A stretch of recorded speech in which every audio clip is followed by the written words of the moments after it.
état mu jël ses dispositions ñu ubbiwaat kii bi. université bi restaurant bi ñu xool nan la ñu mën a échanger pour que ñu dem dans de bonnes conditions on est en fin d'année. ñu la ñu war a def examen donc y a de ces choses yoo xam ne c'est pas le moment ñuy def yenn yi tamit. tout à fait Mohamed ñu lay gërëm di la sant mais Bokar également boo xoolee lii nii moom responsabilité partagée d'accord mais tout le monde est unanime à dire que peut-être li étudiants yi def war ñu ko def peut-être également le mal est très profond. peut-être également que situation moo am mais tey jii étudiants yooyu xëy na du ñëpp am na ñoo xam ne tam bëggoon nañu nekk ci seen jàmm ak salaam léegi nag ñeneen ñi dañuy obligé lor ñeneen ñi parce que boo amul fooy dëkk boo amul fooy lekkee également loolu beneen problème la. c'est ça. Chaque fois bu lu mel ni amee rek tout le monde n'est pas responsable. voilà une partie des étudiants. nga xam ne ñoom ñooy faral di def. waay mais cause bi comme ni ko ñu souligné pourquoi ñu reste fii. parce que bu ñuy xool y a juste quelques semaines ay xale lañ doon. waay ay xale lañ doon wax. voilà ba di surtout sax ay mineurs. et pratiquement chaque année dafay dellu si waat. et faut pas oublier aussi que sunu autorités yi ci sunu université yi lañ jàngee. donc xam nañ li fa nekk. jafe-jafe yi fa nekk et peut-être. il y a quelques années maintenant ñu ngi commencé di teg ay jéego. mais ñuy sóoraale le nombre d'étudiants yu ñëw université par année. chaque année bu bac amee réussite bi et cetera. dañuy gis le nombre d'étudiants yu ñëw mais est-ce que am nañ fu ñu leen di encadrer parce que aussi l'enseignement li ñuy faral di wax rek par rapport à la formation technique et professionnelle par rapport ak école privée yi fi nekk nga xam ni en partenariat état bi dafa jëloon des milliers d'étudiants yóbbu leen foofu malheureusement ñenn ñi seen jàng peut-être yàqu na ñenn ñi écoles yi ñu ngi nekk en difficulté parce que l'état leur doit de l'argent et cetera donc da ngay c'est tout un ensemble boo xam ne daf fa nekk léegi nag lii mën a tax étudiant tey restaurant bi nga xam ne ils se sont battus pour am ay ñu defaral leen ko ba mu mel ni mu mel nga ñëw kasewaat ko encore xam nga on reprend derrière war a defaat ay affaire ngay jël li fa nekk di dem ak moom loolu moom c'est pas un exemple à suivre du loo xam ne aussi dañ koy recommander parce que y a d'autres moyens nit bu fekkee dafa am lu la metti surtout ci environnement bi nga xam ne fa ngay dund parce que seen kër la fa ngay dund c'est un bien commun waaw fa ngay lekkee fa nga nekk donc foofu yow entretien bi da nga cee war a dox boo amee lu la metti am na beneen forme de manifestation il faut ñu privilégier le dialogue quand même surtout et puis loolu la ñuy xaar quoi c'est-à-dire y a un niveau étudiant c'est pas n'importe qui donc nit la koo xam ne dafa tollu quelqu'un de réfléchi ci buntu àdduna donc war a xam fu mu jëm ñu war ko orienter donc l'État doit revoir gis nga ci suuf la ñu war a delluwaat ci suñu formation bi on parle d'enseignement d'éducation et cetera donc il faut ñu jéem ba boole parce que jafe-jafe yi dañuy xool société bi ci boppam la li xew ci milieu politique bi moo xew ci école yi moo xew ci université yi moo xew ci société bi et da ngay gis ne aussi la politisation même ci biir en milieu universitaire étudiants yu bari léegi sont politiques et loolu dañ koy dund te loolu itam ci actes yi niy posé dafay feeñ donc dañuy delluwaat ci sunu autorités yi ñu privilégier encore l'écoute di déglu ndaw yi di waxtaan ak ñoom ba pare di leen accompagner dès le bas âge ba nga xam ne bu ñuy ñëw université aussi dañuy nekk nit yu nga xam ne pare nañ pour dugg ci àdduna bon bëggoon naa see ajouter waaw mooy xam nga aussi acte yi nga xamante ne moom la étudiants yi def comme ni ko gars yi waxee kenn du ko rafetlu loolu moom ce sont des choses à corriger mais dama bëgg wax ne li penn wax nii si ñu si doon addu mooy il faut que ñu dem si les causes mooy gis nga étudiants yi aussi comme ni ko xaar mbay ma jaaga waxoon xale yi ku leen juróon yërëm leen c'est-à-dire gis nga ñoom on parle de que seulement quand yu xewee soo xoolee c'est rare que la ñuy wax si université si rek la bu xewee la ñuy wax si ñoom bu amee ay revendication bu amee ay grève la ñuy wax si ñoom alors que ñu ngi si ay conditions yu doy waar ñu ngi dund ay conditions yu métti yoo xamante ñun tous on a été étudiants et ñun aussi bu ñu bëggee toog di wax aussi nañ bàyyi xel na ñun aussi on a été grévistes mais peut-être seen parents yi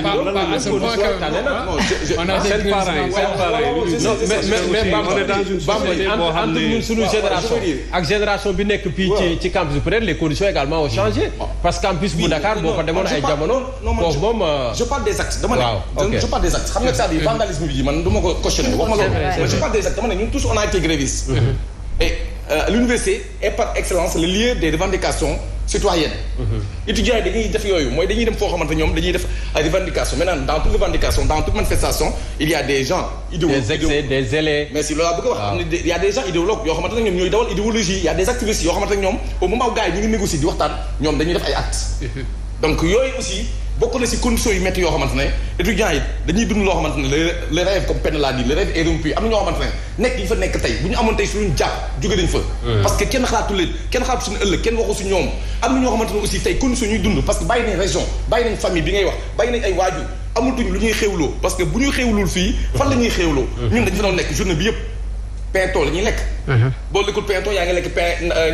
mayonnaise ak domada voilà jeex na léegi nag bu fekkee ne léegi fa nga yaakaar dans toutes les revendications au moins le minimum vital ñu respecté ko mooy waa ji su génnee na am fu mu añjee na am fu mu reeree fa ngay lekk ji dee boo toog ba midi xeex ba midi wala nga toog journée bi yëpp midi amoo foo lekkee amoo foo reeree mais Simon il faut que nga ñëw revendiquer ne ubbi leen restaurant yi pour ñu añ loolu mooy andi li nga xamante ne mooy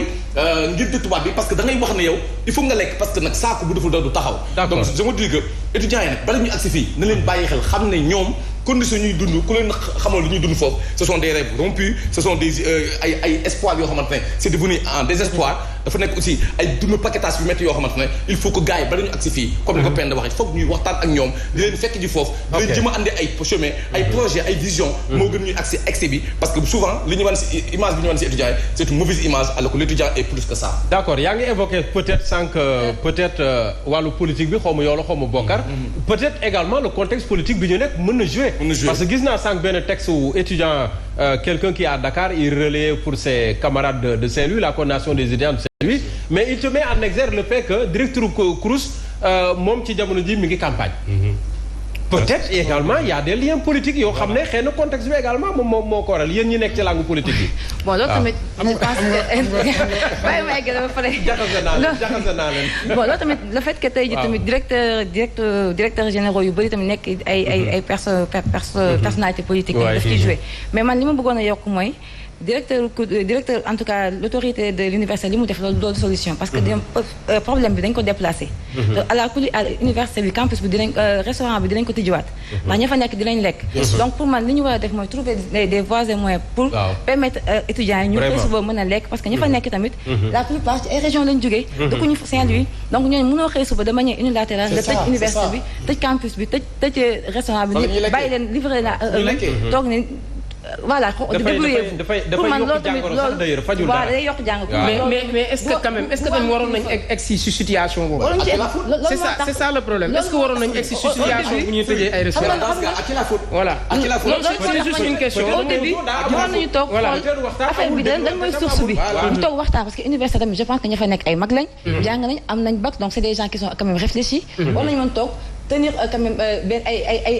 ay discussions yoo xamante ne dina mën a tamit déboucher ci loo xamante ni ëllëg dina leen jëriñ ñoom en tant que étudiant mais tamit seen génération yi ñëw à l'université li ma bëgg a tamit yokk ci benn affaire mooy violence bi tamit dañ koy condamner sous toutes ses formes violence que mu nekk dans le milieu universitaire que mu nekk partout loolu violence moom résoudre dara avant ñuy privilégier dialogue il faut que ñu yàq ba pare door a privilégier loolu moom étudiants yi war nañ ci yar seen bopp étudiants yi war nañ ci yar seen bopp voilà loolu étudiants yi war nañ ci yar seen bopp pour man tool foo xamante ni nit war nga mën a défendre say idée war nga défendre say cause war nga mën a wax porter ay combat yoo xamante ni du jar sax nga egg ci violence loolu sax du étudiants yi loolu pour man ñun ñëpp la suñu homme politique surtout et loolu c'est partout au Sénégal violence boobu war nañ ko jël quand même teg ko de côté ñi nga xamante ni dañoo war a porter ay combat ñu war a porter ay messages ñu mën ko porter dans le respect mais aussi sans violence parce que l'autre mën a nekk li xew ci yeneen pays mën na nekk suñu pays bii boo xoolee ci dans les universités françaises ma xam fa laa jànge foofu étudiants yi dinañ génn dinañ wax étudiants yi c'est très rare nga génn leen ñu wax mais li ñuy wax dinañ ko toog wax ak les autorités compétentes ñu résoudre ko du ay jinne du ay malaaka ay nit ñoo koy def donc pourquoi pas suñu réew yi loolu mën na nekk boo bëggee défendre benn cause boo bëggee porter un combat da nga war a génn da nga war a yàq loolu tamit franchement pour moi voilà c'est ce que nous déplorons quand même c'est vrai loolu la ñëpp di déplorer am benn maturité bi ak benn responsabilité bi ba mën a tax yéen nga porter yenn combat yi day tax day gën a anoblir li mission bi tax yàq na moom du solution tout à fait Mohamed voilà man li ma siy wax mooy lépp lu ñu def loo xam ne lu jaaduwul la dafay nekk loo xam ne une empreinte sur le plan mondial parce que boo xamee information dafay jàll très rapidement ci dëkk bi ba yegg à un niveau boo xam ne kenn mënu ko mesurer donc tey yi ku ci nekk looy def rek en tant que sénégalais war nga mesurer li ngay def fu mu toll parce que ñuy toog ñu ne sénégalais ñu ngi def lii sénégalais ñuy or que suñu mbokk yi sax parfois dañuy reetaan dañuy dem ba un certain ñu ne ñun dañ dellu gannaaw par rapport ak ni ñu menoon donc dañu yaakaaroon ne dañ doon wax ne ñun ñoo jiitu sur la sous-région si benn civisme si activités yi ñuy mëne mais léegi parfois suñu mbokk yi dañuy reetaan parce que dañ naan non ñii vraiment léegi si démocratie dellu nañ gannaaw civisme dellu nañ gannaaw et ainsi de suite donc yooyu yëpp dañ ko war a sóoraale ci biir donc quant à ci wàllu politique damay wax ne politique fépp la am njàng sax politique la en quelque sorte ba tax na tey jii nii képp ku koy def rek mais na nga ko def dans le bon sens dans le bon sens tey jii nii ñun ñëpp ay politiciens lañ boo demee ci kër sax da ngay politique pour sa njaboot baax ça donc c'est des choses yoo xam ne donc kenn mënu ko ignorer dans la vie mais politique bi nga xam ne moo baaxul mooy politique yu yàq politique yu dénigré loo xam ne vraiment mettre sur le classe politique bi da ngeen a infiltrer sunu campus yi de waaw souvent bu ñuy def discours politique bi la ñuy gën a privilégié quoi ñëpp ñi nekk ci campus bi parti boo gis am na fa xawma association xawma mouvement des étudiants élèves nangam moom noonu ñu mel ci politique loolu nekk ci diine ji rek loolu lépp fa souvent gis nga discours politique bi la ñuy jiital mais